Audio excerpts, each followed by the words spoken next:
Assalamualaikum warahmatullahi wabarakatuh. Salam dan bahagia untuk Bapak Ibu guru hebat. Perkenalkan, kami calon guru penggerak angkatan 11 Kabupaten Lampung Timur. Kami dari kelompok 2 kelas 1122B dengan anggota kelompok pertama Bapak Fakih Hidayatullah Sarjana Pendidikan dari UPT DSD Negeri 1 Sukadana Pasar. Kedua, Ibu Francisca Ita Nuryanti, Sarjana Pendidikan GR dari UPT DSD Negeri 1 Sindang Anom. Ketiga, Ibu Neti Finasining Suwahyo, Sarjana Pendidikan Sekolah Dasar dari UPT DSD Negeri 6 Pakuan Aji.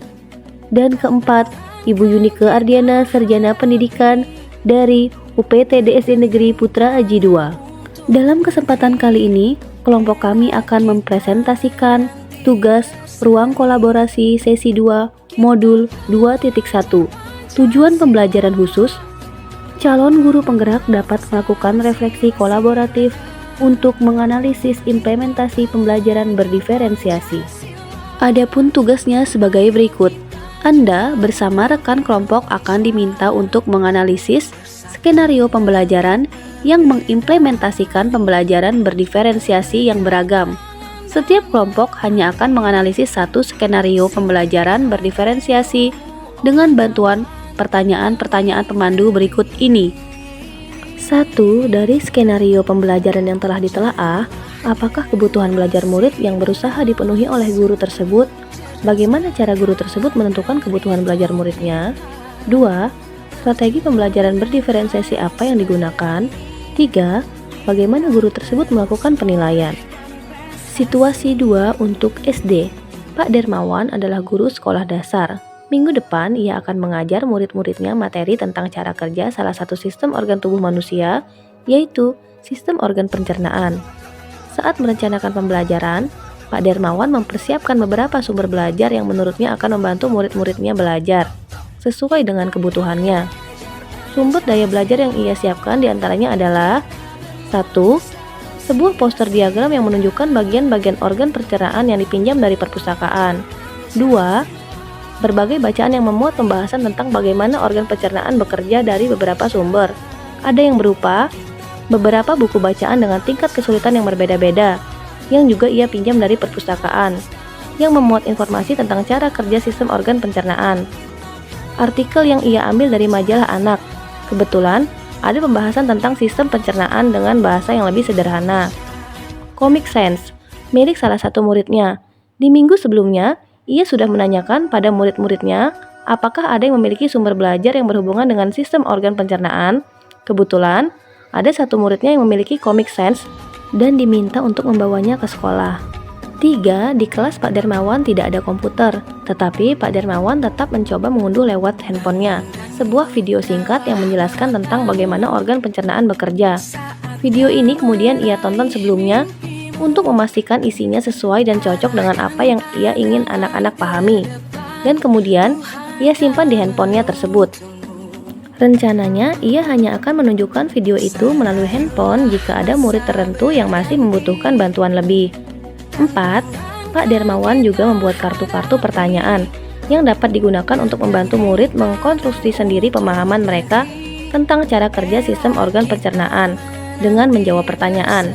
5. Pak Dermawan lalu mempersiapkan daftar kegiatan lengkap dengan instruksinya, misalnya membaca buku, artikel, komik, dan sebagainya, mengamati poster, diagram, mendiskusikannya, dan kemudian membuat ringkasan untuk menunjukkan pemahaman tentang isi poster tersebut, mewawancarai petugas UKS, menjawab kartu-kartu pertanyaan. Aktivitas-aktivitas tersebut walaupun berbeda-beda, namun semuanya bertujuan agar murid memahami cara kerja sistem pencernaan. Pak Dermawan pun siap mengajar. 6. Di awal pembelajaran, Pak Dermawan memberikan penjelasan kepada semua murid yang ada di kelasnya tentang tujuan pembelajaran dan konsep kunci yang ia ingin anak-anak kuasai lewat proses tanya jawab dan contoh-contoh. Ia juga memastikan bahwa murid-muridnya memahami apa yang dimaksud dengan sistem. 7. Setelah itu, ia meminta murid-muridnya mulai bekerja dalam kelompok. Untuk penugasan kali ini, Pak Dermawan telah mengelompokkan murid berdasarkan tingkat kemampuan murid membaca. Hal ini karena Tugas pertama yang harus dilakukan oleh setiap kelompok adalah membaca materi bacaan terlebih dulu. Pak Darmawan menyesuaikan teks yang dibaca tiap kelompok dengan kemampuan membaca mereka. 8. Pak Darmawan menjelaskan pada murid-muridnya bahwa dalam 1 minggu tersebut, setiap kelompok akan mendapat target untuk menyelesaikan kegiatan yang telah disiapkan oleh Pak Darmawan tersebut. Keputusan tentang kegiatan mana yang ingin dilakukan lebih dulu diserahkan sepenuhnya kepada murid.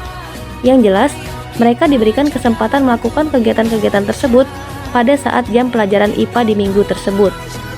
9. Selama proses murid melakukan kegiatan, Pak Darmawan memastikan ia mengobservasi dan memantau pemahaman murid-muridnya.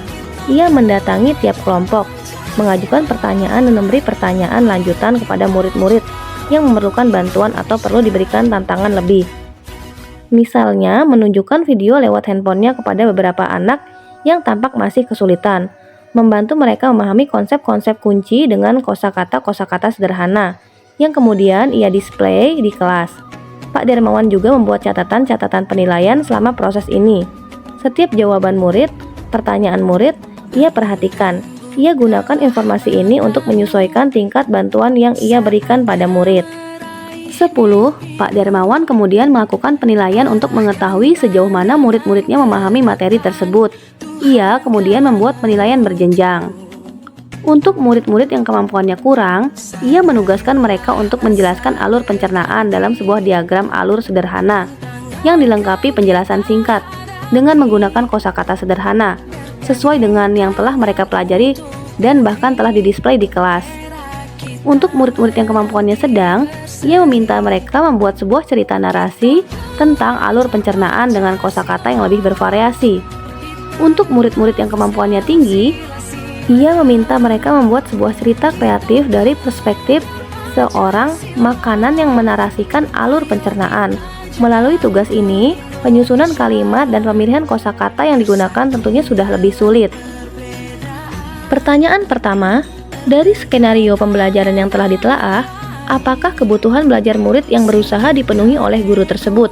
Bagaimana cara guru tersebut menentukan kebutuhan belajar muridnya? Kebutuhan belajar yang dipenuhi Pak Darmawan yang pertama yaitu kesiapan murid. Pak Darmawan mempersiapkan beberapa sumber belajar yang menurutnya akan membantu murid-muridnya belajar sesuai dengan kebutuhannya.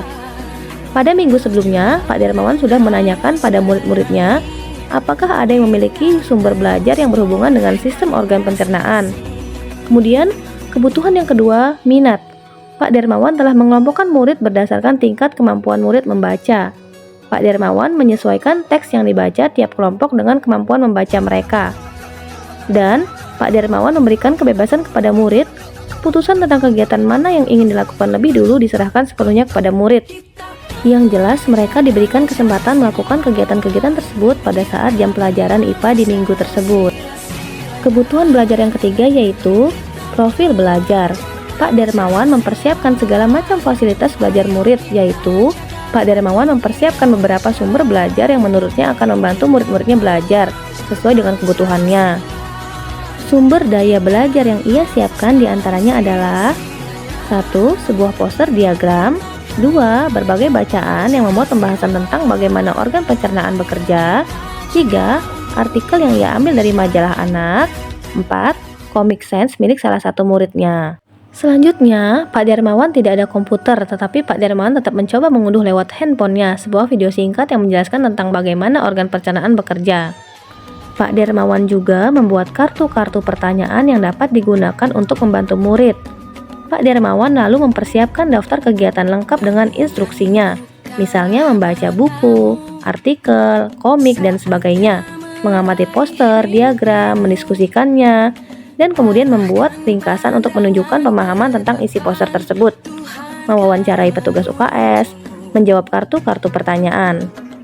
Pertanyaan kedua, strategi pembelajaran berdiferensiasi apa yang digunakan?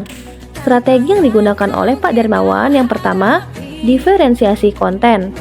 Pak Darmawan mempersiapkan beberapa sumber belajar sesuai kebutuhan murid dari berbagai sumber, yaitu sebuah poster diagram, berbagai bacaan, artikel yang ia ambil dari majalah anak. Kebetulan ada pembahasan tentang sistem pencernaan dengan bahasa yang lebih sederhana.